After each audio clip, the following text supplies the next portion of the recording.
All right. So remind me again, how long have you guys been together? 36 years now. As effective of, March 7th, yes, on March the 7th, it's our anniversary. 2017. And it'll be 36 years. Yes. Tribute to my patience. I'll be. I'll let you interpret that.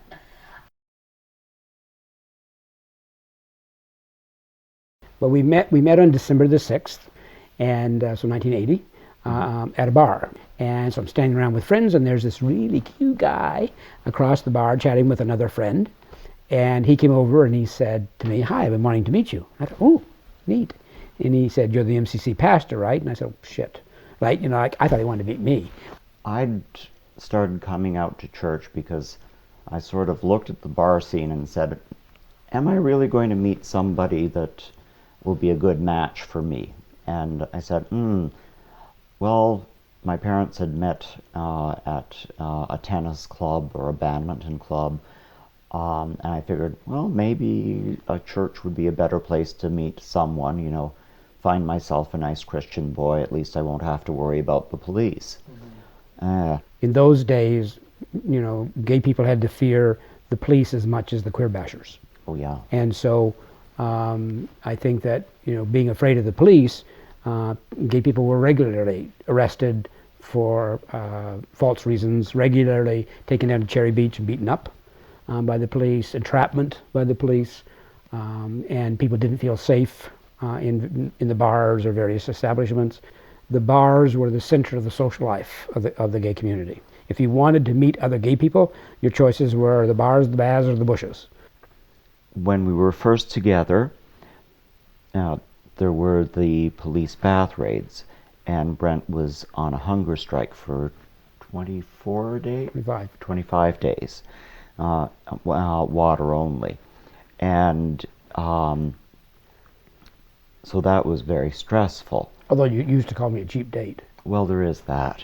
There was a real immediate, quick organization the night after the bath raids to get people out to protest, to say that this was not okay. The community was feeling really empowered. I mean, this was the first time that thousands of people were marching in the street.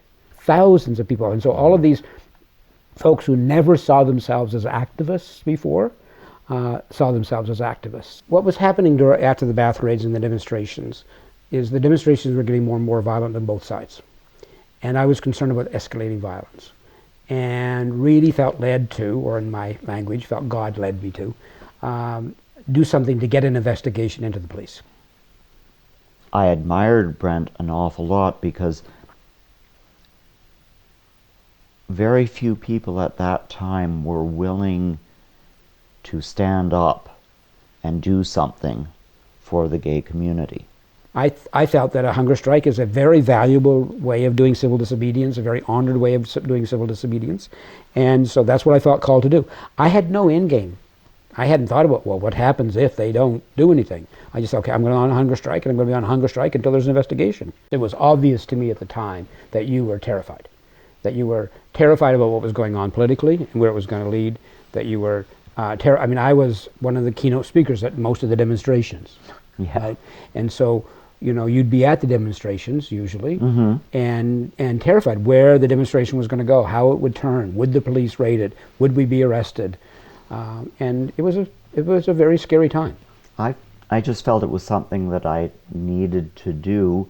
People in church knew that we were together, and probably the police had a dossier on me, but I was fairly naive, so I didn't really think about those sorts of things. I don't think sometimes people give too much credit for people being overly courageous. I think sometimes people just do what's right in the moment.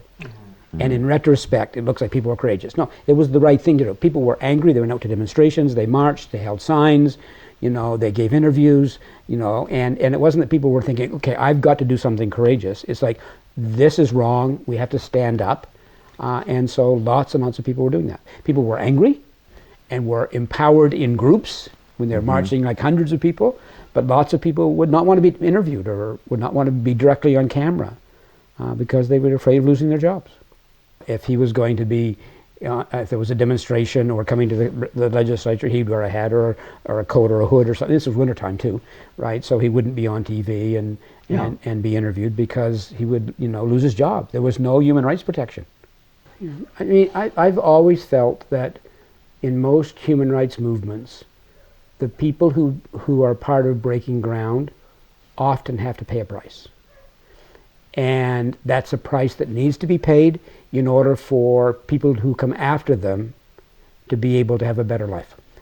For instance, right behind us, we see a part of the price. When we bought this house, we covered this window for safety reasons.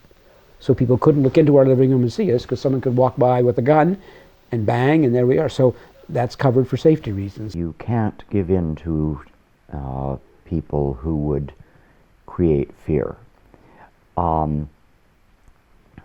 I remember once we were in church in the early days and somebody phoned in a bomb threat. So we all just looked under our chairs to see if there was a bomb, and there wasn't, and then we had service. In January 14th of 2001, Brent did the first same-sex marriages in the history of the modern world. There were a large number of threats. But the weddings proceeded without incident, and the government of the day refused to recognize them. We took them to court, and our court case was joined together with 8 other couples who tried to get a license from City Hall and were denied it. And we eventually won the court case and won the appeal case, and ultimately won the open vote in Parliament. And and when we won the appeal case, the judges ordered the province to backdate it, to approve our marriages, and that's what made our marriages the first. We got married on our 25th anniversary because after the marriages were approved legally in 2003, we were a little busy. I was a little busy doing weddings for everybody else. And so we waited until our 25th anniversary, which was 2006. Yep. And we got married on our 25th anniversary. I would not have lasted through this. There were many, many times that it was tough and hard. And and I've said this to John, that, whenever he sees one of those awards or whenever, sees me put on this Order of Canada pin, that he needs to know that he had a significant role in me getting this, because his support here at home, his support of me doing this has made it possible. I would not have lasted 39 years. Brent has very different gifts than I have. Among his gifts are bravery, political acumen, willingness to speak on camera, and he can do a whole lot better than I can. So I regard him more as the activist and myself more as just having supported you. Yeah, I would drop the word just. Well, I mean, the support is crucial because, you don't do these things a person doesn't do these things on their own. I mean, from little things. I mean, in the early days when I had no money, and you were making a lot more money than I was, you were paying more of the bills than I could, right? To, the stability of the home life when, we've always had pets. They've been very important in our lives, right? And so, there's times when I'm out late at night and meetings and things, and John would take care of the home life. I remember during the AIDS crisis, and sometimes Brent would come home and somebody that we both knew had passed. And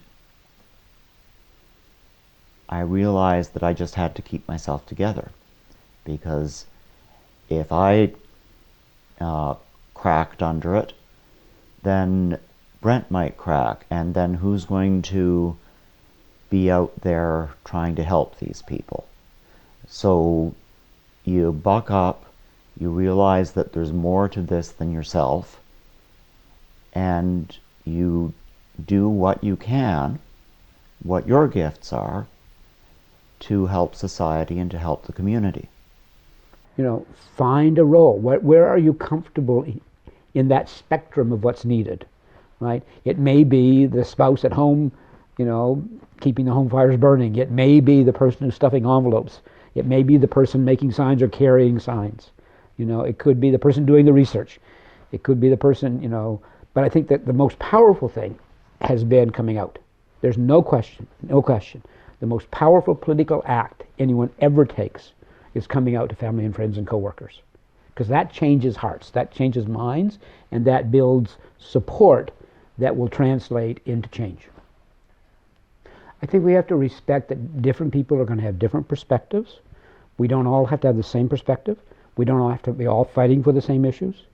Right? We can't take on racism and sexism and homophobia and transphobia and all of those things necessarily all of the time. Some people will focus on some things and other things, but we need to respect that there are different people playing different roles and having different priorities. And so I think coming at it with that kind of respect is crucial. And, you know, self-care and having fun along the way. Like, you know, we're in this for the long haul. Like, you know, I'm not a gay activist for 40 of my whatever number of years I have. This is who I am. This is my life.